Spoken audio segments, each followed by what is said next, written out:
আমার গাড়ি ফেঁসে গেছে, ব্ল্যাক আইস হয়ে রয়েছে, যাওয়া এখানে খুব চাপ।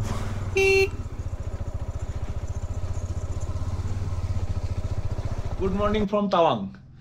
তাওয়াংয়ে আজকেই আমাদের শেষ দিন, এরপর আমরা বেরিয়ে যাব। আজকে টার্গেট আছে আমরা বোমডিলা যাব। কালকে তো বোমলা পাস, মাধুরী লেকে গিয়েছিলাম, সব তো দেখেইছো কি পরিস্থিতি। তো আজকে আমরা তাওয়াং ছেড়ে বেরিয়ে যাচ্ছি। সকাল সকালে যে হাতে আমাদের চলে এসছে গরম চা, আর পিছনের ভিউটা দেখো, এমন সুন্দর ভিউ এনজয় করতে করতে এক কাপ চা হাতে নিয়ে, এ তো একদম ব্যাপারই আলাদা। তো গোছগাছ আমাদের মোটামুটি সব কমপ্লিট হয়ে গেছে। এরপর আমরা এখান থেকে ব্রেকফাস্টটা করেই বেরোবো।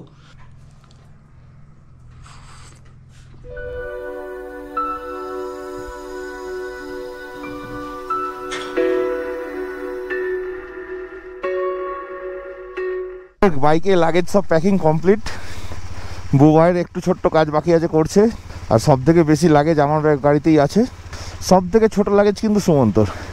তো এই হচ্ছে তাওয়াংয়ের পুরো ভিউ, আর ওই হচ্ছে আমাদের হোমস্টে। তো এখন আমরা তাওয়াংকে টাটা করে এগিয়ে যাব সোজা সেলা পাস হয়ে বোমডিলার দিকে। ওই সামনে যাচ্ছে বুবাই, তার আগে সুমন্ত।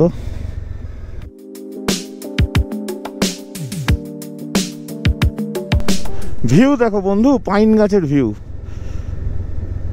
তাওয়াংয়ে এই প্রথম এইরকম ভিউ দেখলাম, পুরো সারি সারি পাইন গাছগুলো, একদম দারুণ লাগছে।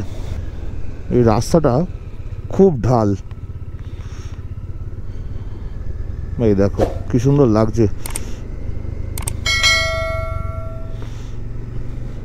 মিরিকের রাস্তার কথা মনে করিয়ে দিল। ওয়াও, ওহ বিউটিফুল। কোথায় এলাম আমরা, কোথায় এলাম?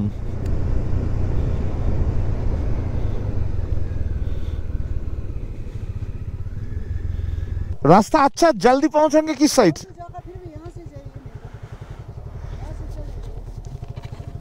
ओके, ওই উপরে ছিলাম আমরা, ওখান থেকে নেমে এলাম।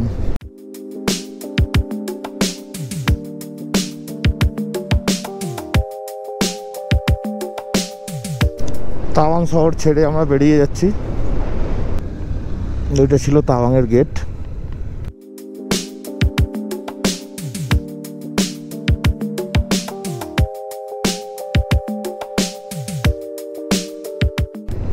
এখন এখানে টেম্পারেচার দেখাচ্ছে 3 ডিগ্রি, আর ঠান্ডা হাওয়া দিচ্ছে প্রচণ্ড।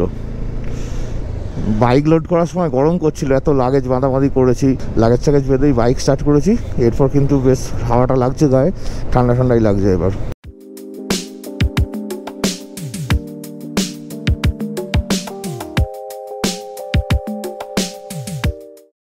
রাস্তার ভিউটা কিন্তু খুব সুন্দর, চারিদিকে এরকম গাছপালা, মধ্যেখান দিয়ে যাচ্ছি।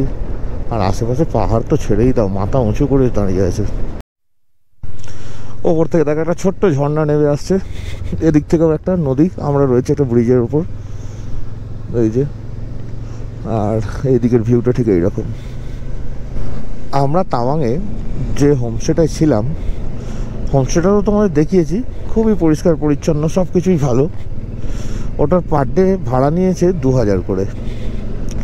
আর আমাদের খাওয়া দাওয়া নিয়ে টোটাল বিল হলো 3 জনের 7230 টাকা। তার মধ্যে আবার আমাদের বোমলা পাসের আর মাধুরী লেকের এন্ট্রিটাও আছে, এন্ট্রি পারমিট একজনের, ওটা 500 টাকা করে লেগেছে। সেটাও কিন্তু ইনক্লুডেড ওই 7230 টাকার মধ্যে। তো হোমস্টেটা খুবই ভালো। আমি ফোন নাম্বার তো দেখিয়েছি বোর্ডটা, আর ডেসক্রিপশনে আমি সমস্ত ডিটেলস দিয়ে দেবো। তোমরা যদি কেউ তাওয়াং আসতে চাও একবার চেক করতে পারো। এই রাস্তাটা কিন্তু আমার খুব সুন্দর লাগছে, প্রচুর গাছগাছালি। কালকে বরফ দেখে দেখে চোখ ধাঁধিয়ে গিয়েছিল, এত সাদা, তার মধ্যে সূর্যর আলোটা যখন পড়ছিল না, বাইক চালাতে পারছিলাম না, চকচক করছে, পুরো চোখে লাগছে। কিন্তু এই জায়গাটা বেশ ভালো লাগছে আমার, চারিদিকে গাছপালা ভর্তি। এইরকম রাস্তা আমার এমনিও খুব ভালো লাগে, সেটা পাহাড়ে কেন, যদি এমনি সমতলেও কোথাও দেখি সেটাও। যেরকম জয়পুর ফরেস্টে গেলে চারিদিকে জঙ্গল, মধ্যখান দিয়ে রাস্তা, মানে এইরকম ব্যাপারটা আর কি বলতে চাইছি। রাস্তার দুদিকে বেশ ঘন জঙ্গল টাইপের হবে, খুব ভালো লাগে আমার। আমরা তো আজকে যাব বোমডিলা। এখান থেকে বোমডিলার ডিস্টেন্স এখনও 162 কিলোমিটার। এই তাওয়াং শহরে বা গোটা অরুণাচলে আমি একটা জিনিস খেয়াল করলাম, কিছুটা যাবার পরপরই এইরকম একটা করে গেট আছে, আর বিভিন্ন রকমের কারুকার্য করা গেটের মধ্যে, বেশ ভালো লাগে দেখতে। যতই দেখছি মানে পাগল হয়ে যাচ্ছি, প্রত্যেক কটা এরকম রাস্তার মোড় ঘুরছি আর অন্য রকমের একটা করে ভিউ। আমার মনে হচ্ছে বোমডিলা পর্যন্ত গোপ্রোর ব্যাটারি দেবে না, তার আগেই শেষ হয়ে যাবে। পাগলের মতো এত রেকর্ডিং করছি, কিন্তু কি করবো, এত সুন্দর জায়গা ছাড়তেও তো পারছি না। কেন এত মানুষ পাহাড়ের জন্য পাগল, এগুলো না দেখলে বোঝা যাবে না। জাং ওয়াটারফল এখান থেকে আর 13 কিলোমিটার দূরে, আর আমরা এখন রয়েছি NH13 ওপর। আচ্ছা বন্ধুরা, তোমরা একটা কথা বলো, তোমরা কি জানো অরুণাচলের সব থেকে বেশি চাষ কিসের হয়, বা কোন সবজি সব থেকে পপুলার অরুণাচলে? আমিও জানতাম না, আজকেই শুনলাম। সেটা হচ্ছে টমেটো। অরুণাচলে নাকি টমেটো প্রচুর চাষ হয়, আর অরুণাচল থেকে আমাদের মোটামুটি ভারতবর্ষের বিভিন্ন জায়গায় সাপ্লাইও হয়। সামনে 3টে স্টেপে পরপর পাহাড়, আর পাহাড়ের হাইট দেখছো, মানে দেখে মনে হচ্ছে যে আর একটু বড় হলে হয়তো আকাশেই চলে যেত। বোমডিলা 155, ধিরাং 113। প্রচণ্ড হাওয়া দিচ্ছে বাইরে বাবা, গাড়ি দুলিয়ে দিচ্ছে পুরো। পাহাড়ে এই লেখাগুলো থাকে প্রত্যেক মোড়ে মোড়ে, লেখাগুলো কিন্তু খুব সুন্দর। আর এই দেখো একটা এখান থেকে নদী বা ঝর্ণার মতো বয়ে আসছে, পুরো দুধ সাদা জল একদম এই বয়ে এসছে। এই যে ব্রিজটা দিয়ে আমরা যাব, এই দিক দিয়ে বেরিয়ে গেছে সোজা, মানে অপূর্ব লাগছে দেখতে। অনেক দূরের রাস্তা, আর দাঁড়াবো না। আমরা একটা পাহাড় থেকে এই নদীর ওপর ব্রিজটা দিয়ে পেরিয়ে অন্য পাহাড়ে চলে এলাম। এতক্ষণ আমরা ছিলাম ওই সাইডটায়, এবার এদিকে চলে এলাম। ওই দিকের পাহাড়টায় যতক্ষণ ছিলাম ততক্ষণ আমাদের ডাউন হিল হচ্ছিল, মানে আমরা নামছিলাম। এই দিকের পাহাড়ে যখনই চলে এলাম, এবার কিন্তু আবার চড়াই শুরু হচ্ছে, আমরা আবার ওপর দিকে উঠছি। আর রাস্তা বেশ ভালোই চড়াই।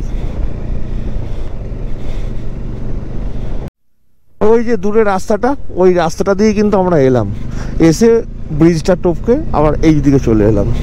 আর এদিকে ভিউটা দেখো,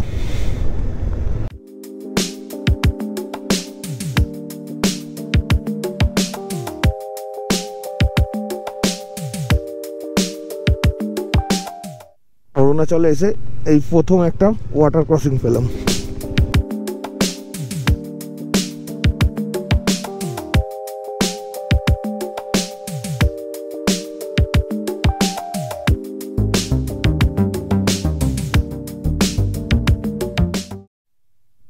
কি অবস্থা রাস্তার, কাদায় কাদা, খুব স্কিড করছে।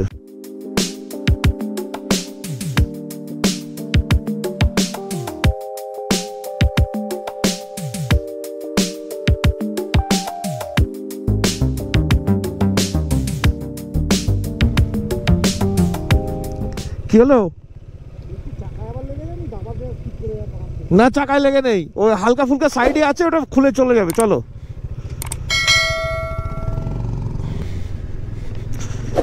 এই জায়গাটা কিন্তু পুরো স্লাইড জোন, যে কোনো সময় ল্যান্ডস্লাইড হতে পারে।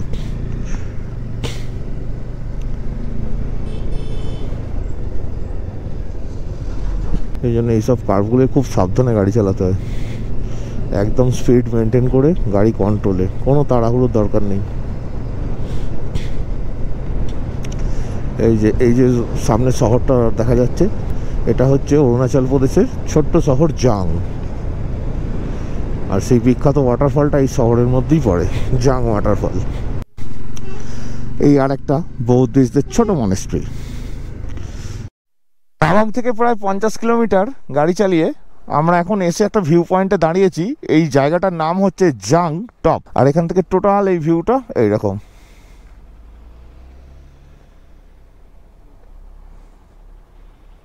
আমরা এখন জাং পেরিয়ে যশবন্তগড়ের দিকে এগোচ্ছি। যশবন্তগড় এখান থেকে আরও 10 কিলোমিটার। ওখানে গিয়ে আজকের দিনের লাঞ্চটা আমরা কমপ্লিট করব। সূর্য থাকতে থাকতে সেলা পাসটা ক্রস করতে, কেন বিকেল হয়ে যাওয়া মানেই ওখানে কিন্তু ঠান্ডা এতটাই পড়বে, গাড়ি চালাতে বিরাট কষ্ট হবে। আর এখন ঘড়িতে টাইম হয়েছে 12:30। আমরা কিন্তু আস্তে আস্তে অনেকটা ওপরে চলে এসেছি। আমরা ছিলাম কিন্তু ওই দিকের পাহাড়ে, ওই দিক থেকে সেই ব্রিজ ক্রস করে আস্তে আস্তে রাস্তা কিন্তু খুব চড়াই হয়েছে। সেলা পাসের ডিস্টেন্স কিন্তু 26 কিলোমিটার, আর যশবন্তগড় যেখানে আমরা লাঞ্চ করবো আজকে সেটা আর 8 কিলোমিটার। ভিউটা দেখো। আর আমরা প্রায় চলে এসেছি যশবন্তগড় ওয়ার মেমোরিয়াল, আর ওখানেই একটা আর্মি ক্যাফেটেরিয়া আছে, ওখান থেকে আমরা আজকে লাঞ্চটা কমপ্লিট করব। এই চলে এসেছি যশবন্তগড়। যশবন্তগড় ক্যাফেটেরিয়া, তো এখান থেকে আমরা আজকে লাঞ্চটা করব। এখানে খাওয়া দাওয়া খুব ভালো, আর এটা যেহেতু আর্মি ক্যাফে, রিজনেবল প্রাইসেই পাওয়া যায়। আমরা যশবন্তগড়ে লাঞ্চ কমপ্লিট করেছিলাম, করে ঠিক পাশেই একটা এরকম আর্মি শপ আছে যেখান থেকে জিনিস কেনাকাটা করা যেতে পারে, শীতের জিনিস, মানে জুতো, জ্যাকেট, সোয়েটার, টুপি, গ্লাভস সমস্ত কিছুই পাওয়া যায়। যশবন্তগড় থেকে আমাদের লাঞ্চ কমপ্লিট।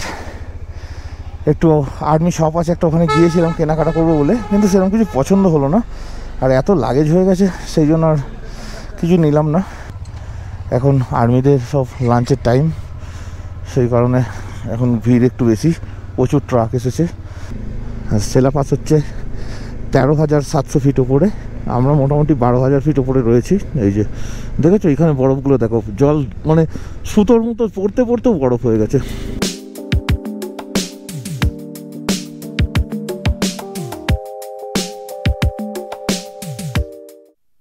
ওই দূরে বরফাবৃত পুরো পাহাড়, আর তার মাঝে জমে রয়েছে এরকম এক টুকরো মেঘ।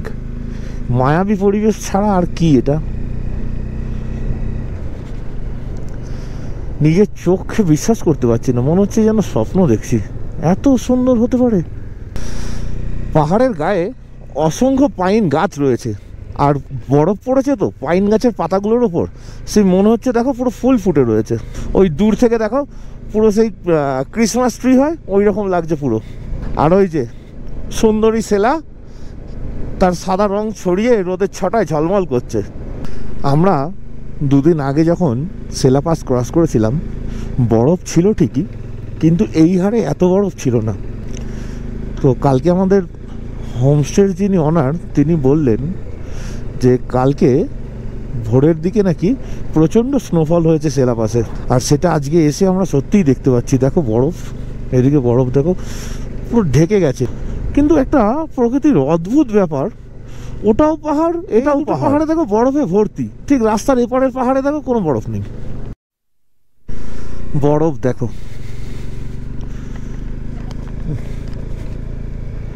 পুরো সাদা হয়ে রয়েছে। কোথায় চলে এসেছি, সুইজারল্যান্ড? ওই রকমই লাগছে।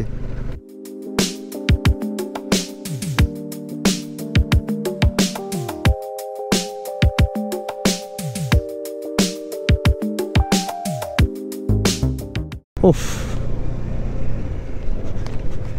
কিছু বলার নেই। কিছু কিছু জায়গায় কিছু বলার ভাষা থাকে না, শুধু বুঝে নিতে হয়, চোখে দেখে অনুভব করতে হয়। এই জায়গাটাও ঠিক সেই রকমই। ওই দিকের পাহাড়টায় দেখো বরফ রয়েছে, কিন্তু সূর্যের আলো নেই, আর এদিকের পাহাড়টা সূর্যের আলোটা পড়েছে। দুটোর মধ্যে ডিফারেন্স বুঝতে পারছো? সূর্যের আলো পড়াতে মানে তাকানো যাচ্ছে না ওদিকে, এত ঝলমল করছে। কথায় আছে না, কষ্ট না করলে কেষ্ট মেলে না। এটা কিন্তু আমি এখন স্বীকার করছি যে এই কথাটা 100% সত্যি। এত সুন্দর দৃশ্য দেখছি, চারিদিকে বরফে ঢাকা, মানে উইন্টার অরুণাচলের যে সৌন্দর্য, এটা আমরা এক্সপ্লোর করছি, কিন্তু আমাদের কষ্টটাও কিছু কম হচ্ছে না। এই যে হাতের অবস্থা, গ্লাভস পরে আছি, ভেতরে লাইনার আছে, তারপরেও হাত কাজ করছে না। এখন এখানে টেম্পারেচার 0, আর ঘড়িতে এখন টাইম হয়েছে 1:55। এখানে রাস্তায় কাজ চলছে, অ্যাকচুয়ালি কাজ চলেনি, রাস্তাটা প্রচুর কাদা হয়ে গিয়েছিল। ওপর থেকে পুরো বরফগুলো সূর্যের আলোয় গলে গলে তলায় নামছে, তো পুরো রাস্তা কাদা হয়ে যাচ্ছে। সেগুলোকেই মেরামতের কাজ চলছে, না হলে ছোট গাড়ি বড় গাড়ি সবই তো কাদা কাদা হয়ে তাহলে স্কিড করবে না, রাস্তা তো ভালোই চড়াই, সেই জন্যই। এখন আমি দাঁড়িয়ে আছি সেলা লেকের পাশে। আগের দিন তো দাঁড়িয়েছিলাম ওই ভিউ পয়েন্ট যেখানে আই লাভ সেলা লেখা আছে, ওর উচ্চতা লেখা আছে একটা স্তম্ভের ওপর। তো আজ ওই জায়গাটা দাঁড়াবো না, যেহেতু একই রাস্তা দিয়ে ফিরছি, তো আজকে ঠিক করলাম এখানে দাঁড়াবো। এখানে আগের দিন দাঁড়াতে পারিনি, হাত ফাত পুরো ফ্রিজ হয়ে গেছে।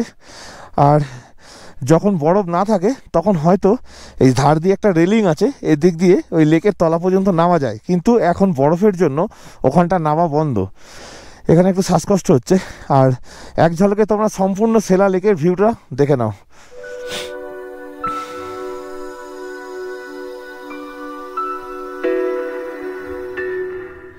আগের দিন এই রাস্তা দিয়ে তাওয়াং গিয়েছিলাম, আজ তাওয়াং থেকে এই রাস্তা দিয়ে ফিরলাম।